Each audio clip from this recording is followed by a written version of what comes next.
Selamat bertemu kembali dengan kami. Jadi nama saya Sam dari Gelora Firman. Kita akan teruskan seri pembahasan pengetahuan tentang akhir zaman. Saat ini kita akan memulaikan mini seri yang baru, mini seri Bait Suci. Dan ini adalah bagian yang pertama. Ya, bagi mereka yang baru saja bergabung dengan kami, saya ingin ulangi kembali tujuan pembahasan seri pengetahuan tentang akhir zaman adalah untuk mengajarkan kebenaran. Yang kedua adalah untuk membawa kita kepada Yesus Kristus. Yang ketiga adalah untuk melawan menantang interpretasi nubuat Alkitab yang salah, yang telah menyapu dunia ini, telah banyak dipercaya oleh orang Kristen. Dan yang keempat adalah untuk mempersiapkan saudara dan saya bagi kedatangannya yang kedua kali.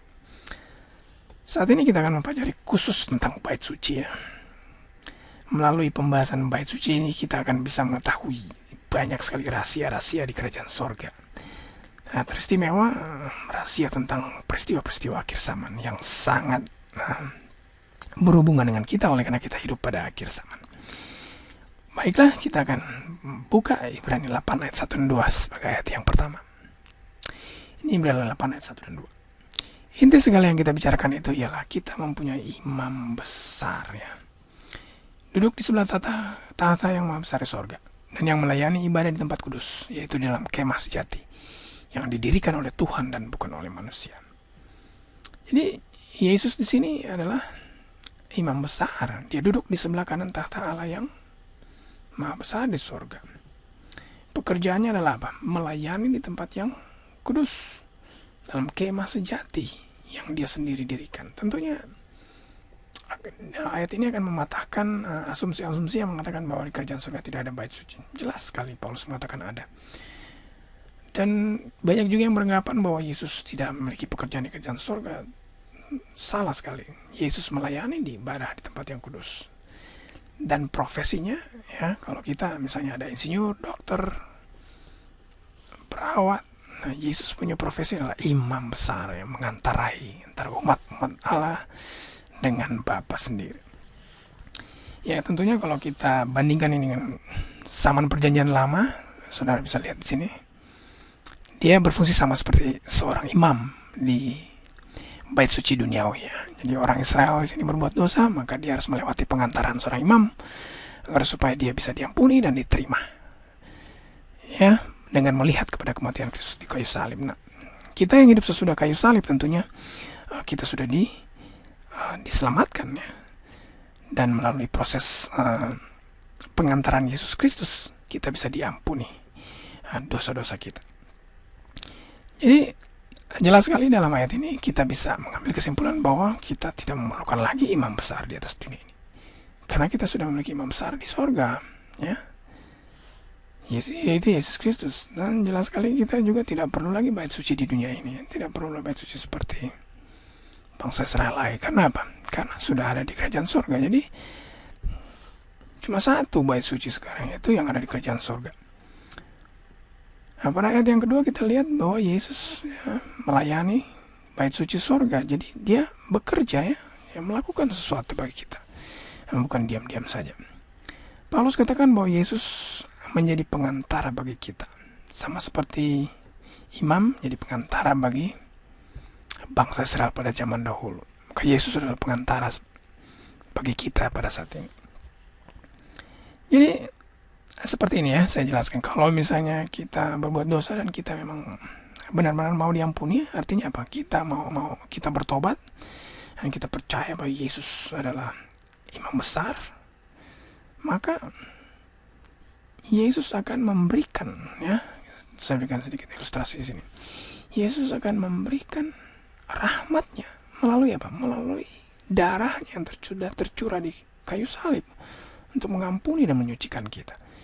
Ya, kalau tidak ada penebusan di kayu salib, maka pengampunan juga tidak akan ada atau sia-sia. Tidak ada pengampunan yang misalnya, oleh karena manusia tetap dalam keadaan yang berdosa. Harus ada penebusan, baru ada proses pengantaraan, itu pengampunan dosa. Jadi ini adalah pekerjaan yang sangat penting, sangat sangat-sangat fundamental. Yesus melakukannya sejak dia naik ke kerajaan surga 2000 tahun yang lalu. Dia sekarang sebagai imam besar di bait suci surgawi. Baik, kita akan lihat lagi ayat-ayat yang lain dan kita akan mendapatkan banyak sekali pengetahuan ya, baik tentang kerajaan surga maupun tentang akhir zaman. Ibrani 10 ayat 10. Dan karena kehendaknya inilah kita telah dikuduskan satu kali untuk selama-lamanya oleh persembahan tubuh Yesus Kristus. Artinya apa? Satu kali saja dia mempersembahkan tubuhnya, maka kita dikuduskan. Kalau tidak ada kematian, kita tidak bisa dikuduskan. Jadi satu kali saja. Ini yang paling penting untuk kita ingat, oleh karena banyak sekali interpretasi yang salah tentang hal ini. Sebentar saya akan kemukakan. Ibrani 10 ayat 12. Tapi ia telah mempersembahkan hanya satu korban saja karena dosa. Duduk selama-lamanya di sebelah kanan Allah. Satu kali, dua kali dia tekankan di sini ya. Persembahkan tubuh satu kali, di sini lagi. Mempersembahkan hanya satu korban saja, yaitu dirinya sendiri. Sekarang dia duduk selama-lamanya di sebelah kanan Allah. Karena kita lihat Ibrani 10 ayatnya yang ke-14. Sebab oleh satu korban saja ia telah menyempurnakan untuk selama-lamanya mereka yang kuduskan. Satu kali korban, 3 kali dia ulangi di sini. Satu korban saja ia telah menyempurnakan selamanya mereka yang kuduskan. Kalau kita yang dikuduskan, kita menjadi sempurna dengan apa? Dengan pengorbanannya. Jelas sekali ya, dengan pengorbanannya kita menjadi sempurna. Kita layak untuk diselamatkan maksudnya. Kita itu sudah bisa diselamatkan. Ya, tinggal tergantung dari kita mau terima atau tidak akan tawaran daripada Yesus ketika dia mati di kayu salib. Dan kita lihat lagi ayat Ibrani 9 ayat 12. Ia telah masuk satu kali untuk selama-lamanya ke dalam tempat yang kudus. Masuk satu kali setelah dia naik ke surga, dia masuk ke tempat yang kudus ya. Kita sudah baca tadi di ayat yang pertama. Satu kali saja dia masuk tempat kudus ya. Bukan 2 kali, bukan 3 kali. Satu kali saja membawa dirinya sendiri menjadi korbannya. Kita baca lagi Ibrani 9 ayatnya yang ke-25. Dan ia bukan masuk untuk berulang-ulang kali. Jelas sekali, diulang lagi kembali. Satu kali saja, bukan berulang-ulang. Dia masuk ke dalam tempat yang kudus ini ya, bait suci surgawi ini. Bukan berulang-ulang, satu kali saja dia masuk. Kita baca lagi ayat yang ke-26. Sebab jika dia harus berulang-ulang, dia harus berkorban beberapa kali. Jadi diulangi kembali. Jadi ada maksudnya ya, Rasul Paulus mengulangi ini beberapa kali. Karena dia tahu akan banyak sekali salah interpretasi yang salah yang akan terjadi kemudian hari. Dan kita lihat lagi Ibrani ayatnya yang ke-28.